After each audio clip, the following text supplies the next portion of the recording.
ఇటీవలి కాలంలో వెదవరి సాగు రైతుల ఆదరణను దక్కించుకుంది. నేరుగా వరి విత్తనాలను పొలంలో వెదజల్లడం వల్ల నారు పని, నాట్ల పని ఉండదు. దీనివల్ల శ్రమ, సమయం, ఖర్చు కలిసి వస్తుంది.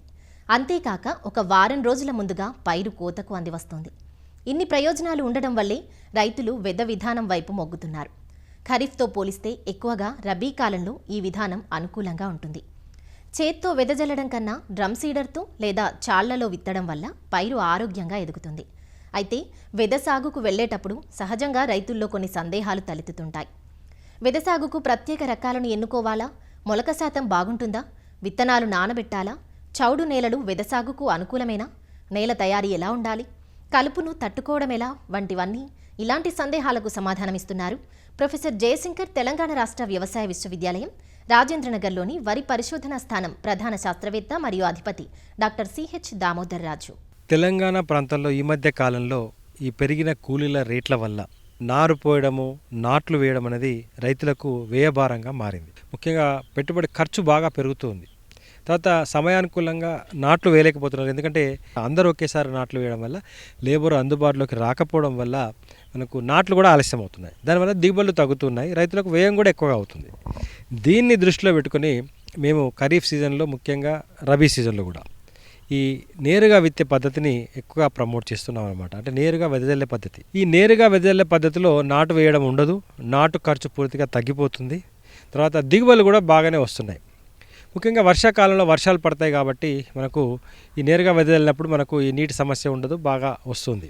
వేసవిలో మాత్రం నేరుగా వెదజల్లే పద్ధతి ఒకవేళ తీసుకున్నట్లయితే చౌడు లేని పొలాలకి ఇది సూటబుల్గా ఉంటుంది. ముఖ్యంగా తర్వాత చలిని అధిగమించాల్సి ఉంటుంది. దీనికి కూడా ఈ రెండు దృష్టిలో పెట్టుకొని మనం వేసవిలో కూడా ఈ నేరుగా విత్తే పద్ధతి అవలంబించవచ్చు. ముఖ్యంగా చలి తక్కువ ఉన్న ప్రాంతాలు ఖమ్మం, మిర్యాలగూడ, తర్వాత ఈ కోస్టల్కి దగ్గరగా ఉన్న జిల్లాలన్నింటిలో కూడా నల్గొండ జిల్లాలో ఇది బాగా సూటబుల్గా ఉంటుంది. ఉత్తర తెలంగాణలో చలి ఎక్కువగా ఉంటుంది కాబట్టి కొంత ఇబ్బందికరంగానే ఉంటుంది, కానీ వేసుకోవచ్చు. ముఖ్యంగా రెండు పద్ధతులు మనకు ఈ నేరుగా వెదజల్లే పద్ధతులు ఉన్నాయి. ఒకటి డ్రై డైరెక్ట్ సీడెడ్, ఇంకోటి wet direct seeded. Dry direct seeded అంటే పొడి పద్ధతిలో మనము వెదజల్లడము. Dry direct seeded converted to wet అనే పద్ధతి ఒకటి ఉంది. అంటే పొడి పద్ధతిలో వెదజల్లుకొని తర్వాత మనము వెట్గా కన్వర్ట్ చేసుకోవడం, ఇది ఒక పద్ధతి. తర్వాత వెట్ డైరెక్ట్ సీడెడ్ అంటే మీరు మామూలు పద్ధతిలోనే నాటుకు ఎలా పొలం తయారు చేస్తారో, దమ్ము చేస్తారో అలా దమ్ము చేసి లెవెల్ చేసిన తర్వాత మొలక వెదజల్లుకోవడం, ఇది వెట్ డైరెక్ట్ సీడెడ్ పద్ధతి. అంటే తడి పద్ధతిలో వెదజల్లే విధానము. ఈ మూడు పద్ధతుల్లో మనము ఈ వెదజల్లే పద్ధతి చేసుకోవచ్చు అనమాట. ముఖ్యంగా ఏసంగిలో మాత్రం ఈ వెట్ డైరెక్ట్ సీడెడే బాగా ఉంటుంది. డైరెక్ట్ సీడెడ్ పద్ధతిలో అంటే ఈ నేరుగా వెదజల్లే పద్ధతిలో ముఖ్యంగా రైతులు తీసుకోవాల్సిన మెలకువలు ఏంటంటే రకాలు ఏవైనా వేసుకోవచ్చు. సన్న రకాలు కానీ, దొడ్డు రకాలు కానీ మనం వెదజల్లే పద్ధతిలో వేసుకోవచ్చు. ఆ రకాలలో బాగా వచ్చే రకాలు అయితే దొడ్డు రకాలలో KNM 118, 1010, 244, 23 వెదజల్లే పద్ధతిలో బాగా వస్తున్నాయి. అదే ఇంకా సన్న రకాలలో మీకు RNR 15048, తర్వాత KNM 733, తర్వాత KNM 1638, ఇవి రకాలు వెదజల్లే పద్ధతిలో మంచి ఫలితాలు వస్తున్నట్టు మనకు రైతులు చెప్తున్నారు. పొలము బాగా లెవెల్గా ఉండాలి, అంటే చదునుగా ఉండాలి. ఏమాత్రం మీరు పొలం ఎత్తులు వంపులు ఉన్నా, ఏమాత్రం గుంతలు ఉన్నా ఆ గుంతల దగ్గర మీరు పడ్డ మొలక నీటిలో మురిగిపోయి మొలక రాకుండా మనకు గ్యాప్స్ ఏర్పడే అవకాశం, అదొక ప్రధానమైన జాగ్రత్త. ఇంకొకటి ఏంటంటే యూనిఫామ్గా వెదజల్లాలి. అంటే ఒక దగ్గర ఒత్తుగా, ఒక దగ్గర పల్సగా వేయడం వల్ల కూడా మీకు వెదజల్లే పద్ధతిలో దిగుబడులు తగ్గే అవకాశం ఉంటుంది. కాబట్టి పొలం అంతటా ఒకే విధంగా వచ్చే విధంగా వెదజల్లే పద్ధతి మంచి అనుభవం ఉన్న రైతులు, అనుభవం ఉన్న కూలీల ద్వారా దీన్ని వెదజల్లే పద్ధతి చేయాలి. తర్వాత ఇంకొకటి ఏంటంటే కలుపు యాజమాన్యం. గతంలో వెదజల్లే పద్ధతిలో ఎందుకు రైతులు ముందుకు రాలేదంటే కలుపు సమస్య ఎక్కువగా ఉండడం వల్ల. ఈ మధ్య కాలంలో మేము ఎందుకు వెదజల్లే పద్ధతిని ప్రోత్సహిస్తున్నామంటే మంచి కలుపు మందులు అందుబాటులో ఉండడం వల్ల.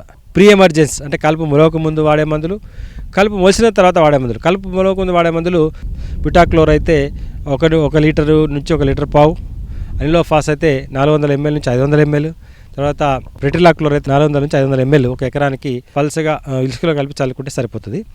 తర్వాత పలసగా నీరు ఉండాలి, పలసగా బురద పదంలాగా ఉండాలి. అదే పోస్ట్ ఎమర్జెన్సీ అయితే మీరు ఇంతకుముందు చెప్పినట్టు సైలోపాప్, బ్యూటైల్, బిస్పైరిఫాక్స్ సోడియం, పైరోసల్ఫరాన్ ఇథైల్ ఇలాంటి మందులు మీరు పోస్ట్ ఎమర్జెన్సీగా వాడుకునే అవకాశం ఉంది. కాంబినేషన్ కెమికల్స్ ఆల్మిక్స్, వివాయా, అసెట్ ఇట్లాంటి కాంబినేషన్ కెమికల్స్ మార్కెట్లో వివిధ వ్యాపార నామాలతో కూడా అందుబాటులో ఉన్నాయి. అవి కూడా మీరు వేసుకోవచ్చు.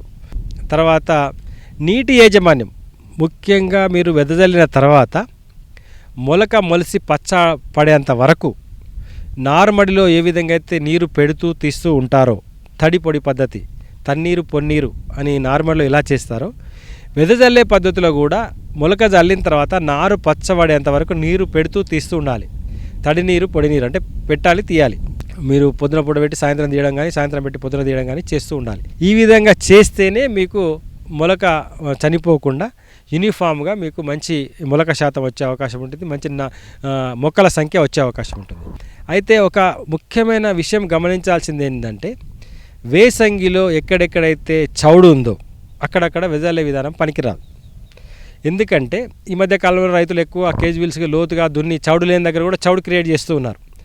అలాంటి చౌడు ఉన్న దగ్గర మీరు వెదజల్లే పద్ధతిలో కనుక మొలక చల్లితే ఆ చౌడు చలి ప్రభావం వల్ల మొలక చనిపోయే అవకాశం ఉంటుంది. మొలిసిన తర్వాత కూడా మొక్కలు చనిపోయే అవకాశం ఉంటుంది. కాబట్టి ఇది గమనించే రైతులు చౌడు లేని ప్రాంతాలలో బోర్ నీళ్ళలో ఎక్కువ ఉప్పు ఉంటుంది. మామూలు బావి నీళ్ళు వాడే కెనాల్ దగ్గర నీళ్లు వాడే దగ్గర, తర్వాత మంచి నీరు ఉన్న దగ్గర, ఈ మంచి పొలాలు మంచి ల్యాండ్ ఉన్న దగ్గర ఈ వెదజల్లే పద్ధతి వేసంగిలో కూడా చేసుకోవచ్చు.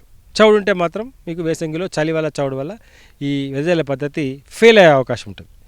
ఏ ప్రాంతాలలో అనుకూలము, ఏ ప్రాంతం అనుకూలం అన్నది మీరే నిర్ణయించుకోవాలి. మీ ల్యాండ్ను, మీ వాటర్ను, మీ భూమి యొక్క ఉప్పు శాతాన్ని బట్టి మీరు నిర్ణయించుకోవాలి. వేసుకుంటే మీకు మంచి దిగుబడి పొందే అవకాశం ఉంది. ఈ నేరుగా వెదజల్లే పద్ధతిలో కూడా కొన్ని ఇంప్రూవ్మెంట్స్ కూడా చేయడం జరిగింది.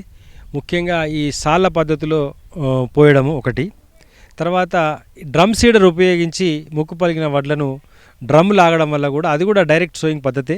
అది వెదజల్లే పద్ధతి మీద కొంచెం ఇంప్రూవ్మెంట్ అనమాట. అది మీకు సాలలో వస్తుంది. దానివల్ల మీరు తర్వాత మీరు 30 సెంటీమీటర్ల గ్యాప్ ఉంచుకున్నట్టయితే తర్వాత మీరు వీడర్ కొట్టుకునే అవకాశం ఉంటుంది. సాలలో ఉండడం వల్ల మొక్కల సంఖ్య కూడా కరెక్ట్గా వస్తుంది. ఈ మధ్య కాలంలో లేటెస్ట్ పరిశోధనలు జరిగే అంశం ఏంటంటే, డ్రోన్ ద్వారా కూడా వెదజల్లే పద్ధతికి పరిశోధనలు కూడా జరుగుతున్నాయి అన్నమాట. కాబట్టి ముందు కాలంలో రైతులు నాట్ల నుంచి వెదజల్లే పద్ధతికి రావడం వల్ల నాట్ల ఖర్చు, నాట్ల సమయము ఆదా చేసుకునే అవకాశం ఉంటుంది. కాబట్టి రాను ఖరీఫ్లో కానీ రబీలో కానీ వాళ్ళ సాయిల్ లక్షణాలను బట్టి, వాళ్ళ పరిస్థితులను బట్టి ఈ నేరుగా వెదజల్లే పద్ధతికి పోవడం మంచిది. ముఖ్యంగా ఇప్పటికే ఖమ్మం జిల్లాలో చాలా ఏరియాలో ఈ వెదజల్లే పద్ధతి ఉంది. నిజామాబాద్ జిల్లాలో ఉంది. ఖమ్మంలో అయితే మీకు కొన్ని వేల ఎకరాలలో ఇది ఇప్పటికీ వెదజల్లే పద్ధతి ప్రాచుర్యంలోకి వచ్చింది, ముఖ్యంగా ఖరీఫ్లో. కాబట్టి రైతులు ఇది గమనించుకోవాలి.